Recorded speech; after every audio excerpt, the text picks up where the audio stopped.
بسم الله الرحمن الرحيم. السلام عليكم ورحمة الله وبركاته. أهلا بكل متابعينا الغاليين، يا رب تكونوا بخير. النهاردة إن شاء الله معانا 10 قنوات جداد لسه نازلين حالا على القمر الصناعي نيسات. هنبدأ مع بعض نتعرف على ال10 قنوات الحكاية أو الجداد اللي نزلوا على النيسات. كل اللي عليك لو أنت لسه أول مرة تشوفني، يسعدني وشرفني إن أنت تنزل تشترك معايا في القناة وتفعل زر الجرس عشان يوصلك كل ما هو جديد وحصري ان شاء الله. فيلا بينا يلا بينا نخش على المنيو عشان نبدأ نروح على التركيب، وبعد كده بنختار رقم السر بيكون 4 اصفار. هنروح على قائمة الترددات اللي ظهرت قدام حضرتك. من خلال القائمة ديت بختار قمر الناسات 301، وبعد كده ببدأ اضيف التردد من كلمة اضافة او كلمة زيادة على حسب ما موجود عند حضرتك، وبعد كده ببدأ اكتب هنا التردد وهو 10 او 12، عفوا 12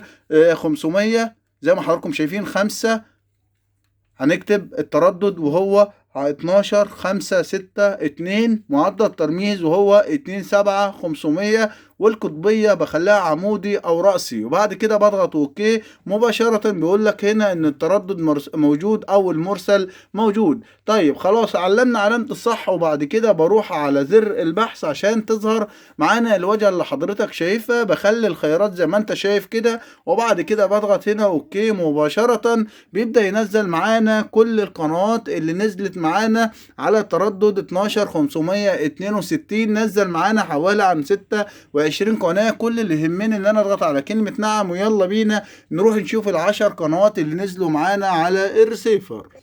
وبعد ما نزلنا القنوات على الريسيفر بينزلوا تحت اسم تيست. طبعا ال10 قنوات نازلين تحت اسم تيست. اول قناة وهي قناة تيست 1، وطبعا زي ما حضراتكم شايفين القنوات واقفة باللوجو اللي حضرتك شايفه، وهي زي ما انتم شايفين جيمز، زي ما انتم شايفين كده، ده اللوجو او الشعار الخاص بالقنوات. الشعار كل واحد حاليا مش عارفين القنوات دي هيكون مصدرها ايه او المحتوى الخاص بيها ايه، بس من المحتمل ان القنوات دي هتكون منها افلام ودراما ومصارعه واكشن وموفيز ودراما وتركي وهندي، وطبعا كل ده هيكون متوفر في ال10 قنوات اللي معانا. وزي ما انتم شايفين لو انت ضغطت على 10 قنوات هتلاقي هو صوره واحده، وطبعا الاسم مختلف: تيست 1 و2 و3 و4 و5 و6 و7 و8 و9 وهنا 10. يبقى احنا تعرفنا على 10 قنوات جداد. من المحتمل هيكون القنوات ديت منها افلام ودراما واكشن، وكل ده هيكون متوفر ان شاء الله قريبا.